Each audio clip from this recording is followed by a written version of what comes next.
इतिहास।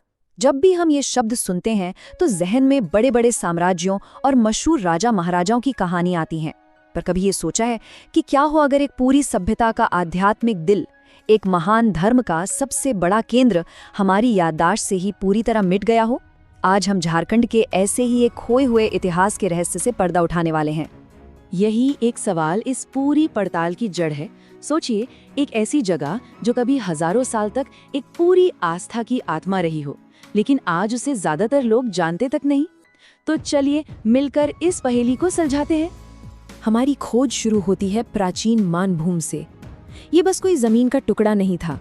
ऐतिहासिक सबूत हमें बताते हैं कि ये इलाका जैन धर्म की संस्कृति और आध्यात्म का एक बहुत बड़ा एक महाकेंद्र हुआ करता था। तो चलिए हमारी जांच के सबसे पहले और सबसे बड़े सुराग की तरफ चलते हैं। ये सुराग जैन धर्म के उस जबरदस्त प्रभाव में छिपा है जो इस जमीन पर आज भी महसूस किया जा सकता है। अच्छा, आगे बढ़ने से पहले इस एक शब्द को समझना बहुत जरूरी है। तीर्थंकर। ये वो सिद्ध आत्माएं हैं जिन्होंने जीवन मृत्यु के चक्र को जीतकर मोक्ष पा लिया है। और ये जानना इसलिए जरूरी है क्योंकि अगली बात जो सामने आने वाली है वो इस जगह के महत्व को असाधारण बना देती है। अब जो मैं बताने वाला हूँ उसे सुनकर शायद यकीन करना मुश्किल हो, क्योंकि यहाँ के इतिहास का जो पैमाना है वो वाकई में हैरान कर देने वाला है। 20। ये सिर्फ एक नंबर नहीं है। इसका मतलब है कि जैन धर्म के कुल 24 तीर्थंकरों में से 20 ने इसी क्षेत्र की एक ही पहाड़ी पर ज्ञान और मोक्ष प्राप्त किया। जरा सोचिए इस बात की गहराई, ये इस जगह को कितना ज्यादा पवित्र और अहम बना देती है। इस पवित्र पहाड़ी को हम पारसनाथ पहाड़ी या शिखर जी के नाम से जानते हैं। ये जैन धर्म की सबसे बड़े तीर्थों में से एक है। पता है इसे तीर्थों का राजा क्यों कहते हैं? क्योंकि यहाँ 20 तीर्थंकरों को मोक्ष मिला था और इसका नाम 23वें तीर्थंकर भगवान पार्श्वनाथ के नाम पर रखा गया है। इसीलिए इसे एक शाश्वत तीर्थ भी माना जाता है, मतलब एक ऐसा तीर्थ जो हमेशा रहेगा। अब जो बात वाकई में दिलचस्प है वो ये है कि ये कहानी सिर्फ जैन धर्म तक ही सीमित नहीं थी। ठीक उसी समय एक और बड़ी आध्यात्मिक परंपरा यहाँ फल फूल रही थी, जिसके निशान आज भी हर जगह मिलते हैं। मतलब एक ही वक्त में एक ही जमीन पर दो महान आध्यात्मिक धाराएं बह रही थीं, जैन धर्म और बौद्ध धर्म। ये दोनों श्रमण परंपराएं एक साथ इस क्षेत्र की पहचान बना रही थीं। तो एक तरफ, जैसा कि आप यहाँ देख सकते हैं, देवली, पाकभेड़ा और कतरास जैसी जगहों पर जैन केंद्रों का एक पूरा नेटवर्क फैला हुआ था, जिसने पूरे मानभूम इलाके को एक आध्यात्मिक धागे में पिरो रखा था।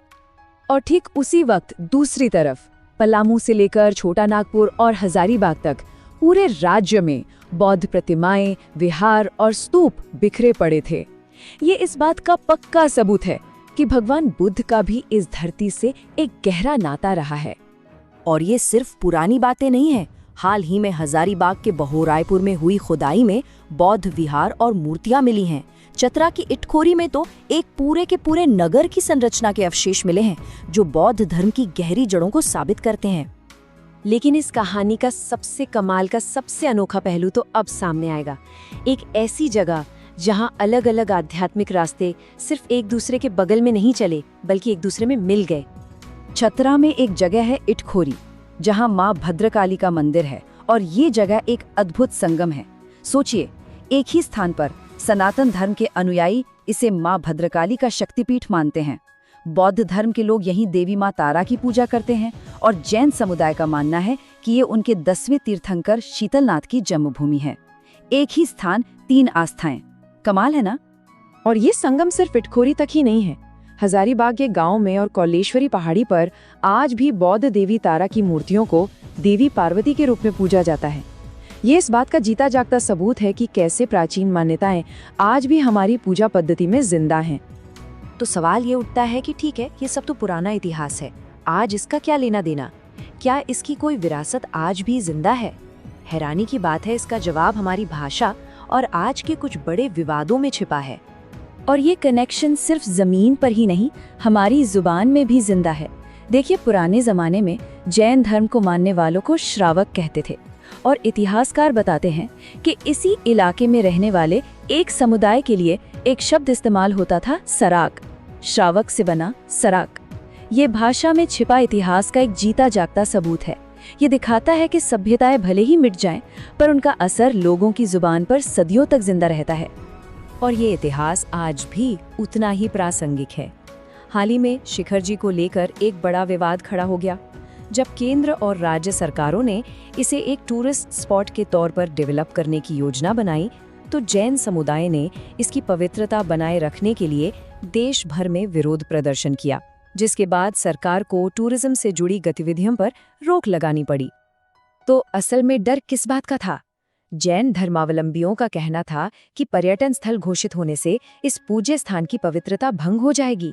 जब लोग यहाँ मनोरंजन के लिए आएंगे तो ऐसी गतिविधियां भी बढ़ेंगी जो उनकी अहिंसक मान्यताओं के एकदम खिलाफ हैं।